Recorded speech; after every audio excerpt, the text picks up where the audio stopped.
Welcome back to this series on painting the icon of Irenaeus.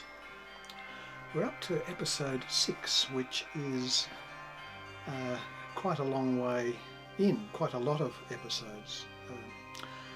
And this has been partly because I spent a lot of time, a lot of episodes on just planning, getting the image correct, sketching the image, and then getting the colour values, the tones right, and then choosing colours. So it's a bit fiddly and a bit frustrating.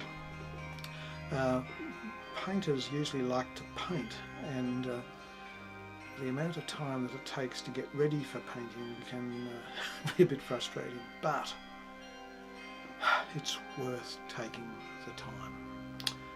The product, the end result, turns out to be better. So what finer motivation can you have? Also, I try to keep these episodes as short as possible.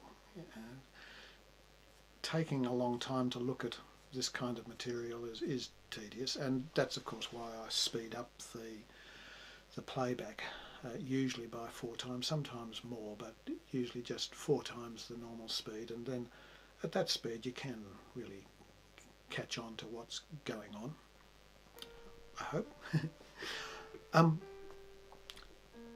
This episode is putting on the highlights on the clothing,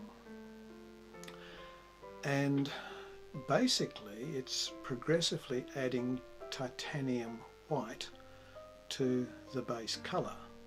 Firstly just a little, and putting that on quite large areas of the clothing, not to the edges and not where the shadows are obvious, but quite a bit. And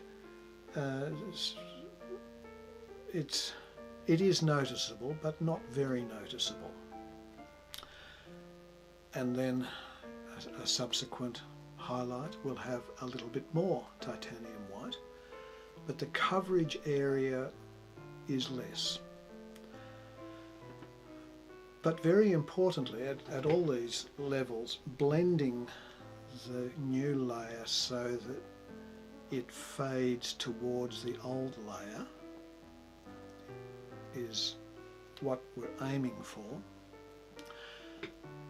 And basically, I've said before, rule of thumb, each coat that goes on, we need, nearly always we want to be able to see the coat underneath. So this is building up layer by layer.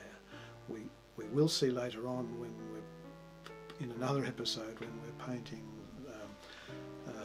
objects and putting on quite opaque pigments, that we're not building up, we're just putting shapes on shapes. But with clothing, we're wanting to achieve a feeling of flow and softness in the material. Being able to see what's underneath is critical. So the cerulean blue garment is being attacked at the moment, and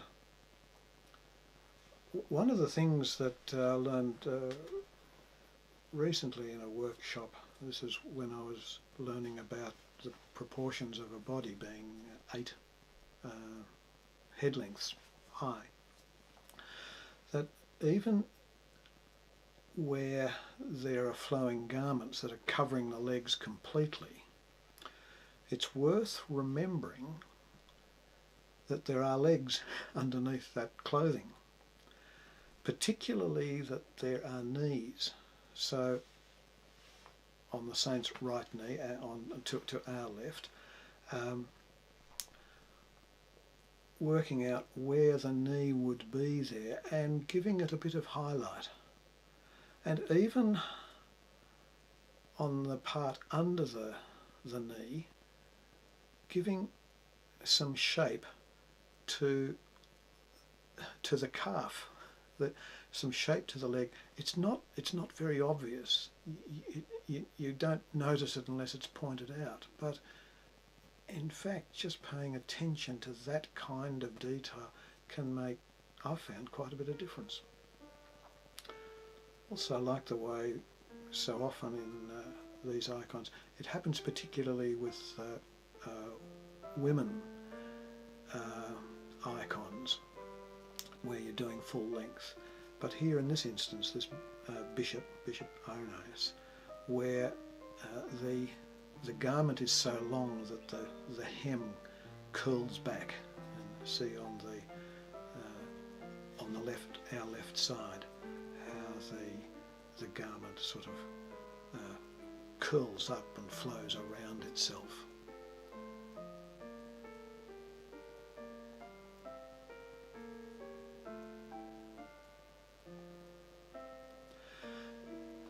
For the most part, I use a Kolinsky 3 brush for putting on highlights. When it gets finer, I have gone down to a 2 brush. I think that's what I'm using now. I usually don't go finer than that. A good Kolinsky brush goes to a very fine point, so you can do quite tiny and detailed things even with a larger brush. Don't need to go down to the 1s and 0s and things like that. For very tiny work, yes, you do. The advantage of keeping the brush as large as you can manage is that you don't have to load it as often, because there's more belly in the brush, so it just keeps going and going. Especially with titanium white in anything, it just keeps on giving. This the pallium, this white garment, we started basically with white, but put some raw umber green in it.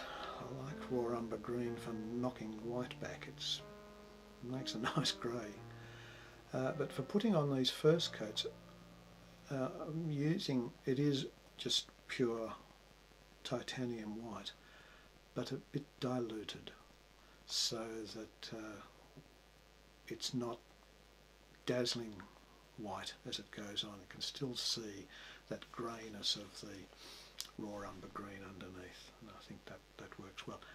For subsequent highlights, just straight titanium white, boldly over the top.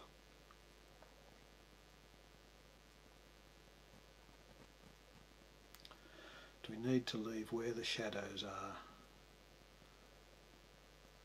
Because it's not just a straight white garment, it's sort of got folds and shades and things in it.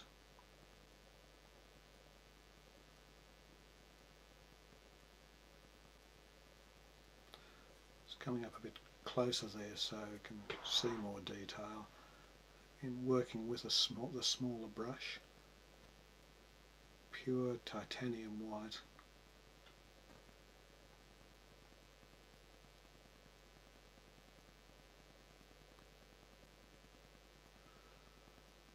Drying the brush off after each load so that it doesn't splotch, so it is holding a lot of paint, but at the tip it's quite dry.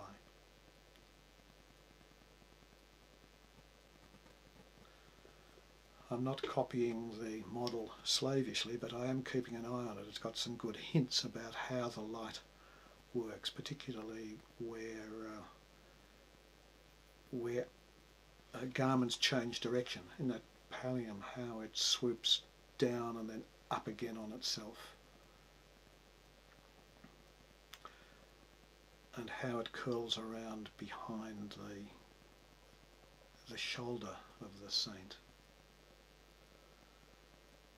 Just putting a bit of the raw umber green back in the mix to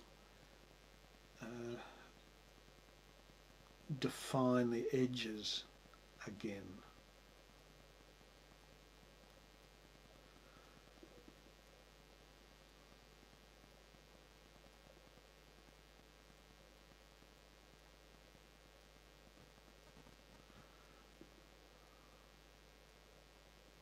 And just blending this so that there is shading, but it is not too dark, too heavy. It doesn't look like a big horrible line like it does at the moment. It just needs really to be knocked back, just so it's, yeah, the light's just not falling there rather than it's forming a big heavy line. The bishops wear this pallium, which will have traditionally 6 crosses on it. We don't see the crosses on the back, obviously, but putting in 3 of the crosses, and these often go in black, but I didn't want to use black here. It would be just too black, just too stark. So what I'm using is Caput Mortuum, which is a very deep purple.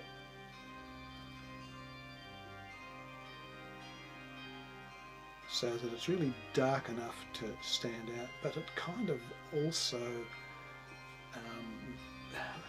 connects back in with both of the colours. Being purple, it connects back into the red, but also being purple, it connects back into the blue. What's purple? It's a secondary colour made up of red and blue. So I think that's why it works in this instance.